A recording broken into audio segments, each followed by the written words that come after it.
بیت المقدس عیسائیوں کا اہم ترین مقدس اور متبرک مقام تھا جو فاروق اعظم کے عہد میں اسلامی فوجوں نے فتح کر لیا تھا۔ اس وقت سے لے کر 5ویں صدی ہجری کے آخر تک یہ اسلامی سلطنت کے قبضے میں رہا۔ اسلامی حکومت نے عیسائیوں کے ساتھ نہایت ہی رواداری کا سلوک کیا۔ انہیں پوری مذہبی آزادی حاصل تھی۔ ان کے شہری حقوق بھی سلامت تھے۔ وہ سلطنت کے طول و عرض میں آزادانہ حرکت کر سکتے تھے۔ انہیں غیر ملکی ہم مذہب حکمرانوں سے خط و خطابت کرنے کی پوری اجازت تھی۔ بڑے بڑے سرکاری عہدے ان کے لیے کھلے ہوئے تھے۔ دور دراز سے عیسائی بلا روک ٹوک فلسطین میں زیارت کے لیے داخل ہو سکتے تھے۔ مسلمانوں کی فتوحات نے عیسائیوں کے لیے زیارت کے بہتر مواقع پیدا کر دیے تھے۔ اگر مسلمان عیسائیوں کے مختلف فرقوں کے درمیان امن و امان قائم نہ رکھتے تو ان مختلف فرقوں کے لوگ بیت المقدس میں ہی ایک دوسرے کا خون بہا دیتے۔ جب 361 ہجری میں مصر پر فاطمیوں کا قبضہ ہوا تو فاطمی حکمرانوں نے عیسائیوں کی تجارتی سرگرمیوں کی سرپرستی کی۔ عیسائی زائرین مختلف ملکوں سے مسلمانوں کی حفاظت میں بیت المقدس آتے اور مسلمانوں کی مہمان نوازی سے لطف اندوز ہوتے، لیکن اہل اسلام کی یہ تمام تر رواداری اور فراخ دلی ان کے تعصب کی آگ کو نہ بجھا سکی۔ ان کے لیے بیت المقدس میں مسلمانوں کا وجود کسی طرح بھی قابل برداشت نہ تھا۔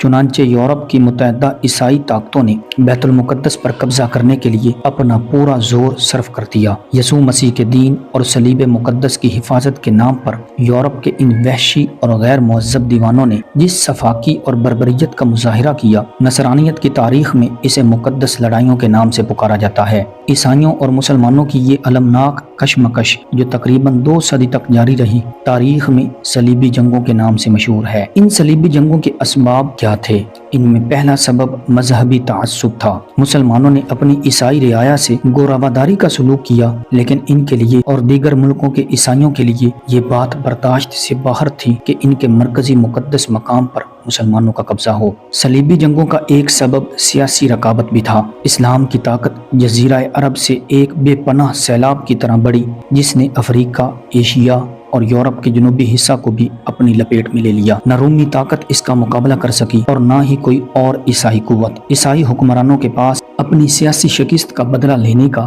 اب واحد ذریعہ یہی تھا کہ وہ مذہب کی حفاظت کے نام پر عیسائی عوام کو اپنے ساتھ ملا کر مسلمانوں کی سیاسی قوت کو تباہ کرنے کی کوشش کریں۔ صلیبی جنگوں کا ایک سبب مسلمانوں کی باہمی خانہ جنگیاں بھی تھیں۔ یورپ کی عیسائی طاقتوں کو جس بات نے یہ جرأت دلائی کہ وہ عالم اسلام کی طرف یلغار کریں، وہ مسلمان حکمرانوں کا باہمی اختلاف و انتشار تھا۔ بغداد کی عباسی حکومت اب برائے نام تھی۔ مصر پر دولت عبیدیہ کا قبضہ تھا جو خود زوال پذیر تھی۔ سلجوقی خاندان کے فرمانروا خانہ جنگیوں میں مصروف تھے۔ اس زمانہ میں فلسطین پر ترکمانوں کے ایک خاندان ازنوق نے قبضہ کر لیا تھا۔ یہ خاندان سلجوقی حکمرانوں کی زیادہ اطاعت نہ کرتا تھا۔ الغرض مسلمانوں کی قوت بٹی ہوئی تھی اور ان کے آپس کے اختلافات اس حد تک بڑے ہوئے تھے کہ وہ ایک جھنڈے تلے جمع ہو کر دشمنوں کا مقابلہ کرنے کے لیے تیار نہ تھے۔ صلیبی جنگوں کا چوتھا سبب عیسائی زائرین کی بدعنوانیاں تھیں۔ بیت المقدس میں عیسائی زائرین دور دراز ملکوں سے نہایت شان و شوکت سے آتے،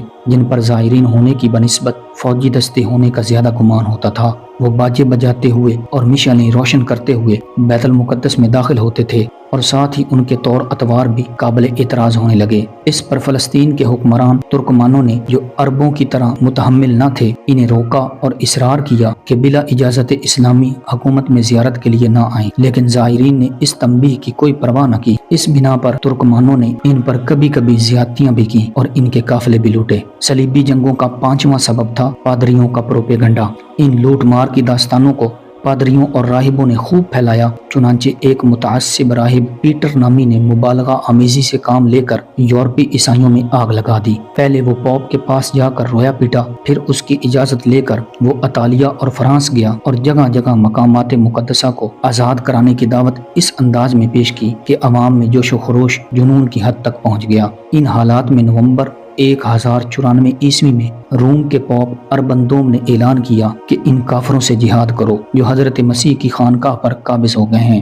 تم میں سے جو بھی اس جہاد میں شریک ہوگا اس کے سارے پچھلے گناہ معاف کر دوں گا۔ تم میں سے جو مارا جائے گا اسے بہشت میں جگہ دوں گا۔ پادریوں کے پروپیگنڈے اور پوپ کے اس اعلان نے یورپ کی عیسائی دنیا میں آگ لگا دی۔ مذہبی تعصب کے جنون کے ساتھ ملک گیری کی ہوس بھی بڑھ گئی۔ ان لڑائیوں میں شریک ہونے والوں کی سفلی جذبات اور یونان کی عورتوں کے سحر کارانہ حسن اور مشرق کی خوشبودار شراب کے تذکروں سے ابھارا گیا۔ بہرحال جوش کو ابھارنے کے لیے ہر ممکن تدبیر سے کام لیا گیا۔ یوں ہی ایک عیسائی اس جنگ میں شرکت کی خاطر اپنے گلے میں صلیب لٹکا لیتا، وہ قرض اور ٹیکس سے آزاد ہو جاتا، وہ کلیسا کی حفاظت میں چلا جاتا۔ ان دنیاوی فوائد کے علاوہ اسے گناہوں کی معافی کا بھی یقین دلایا جاتا۔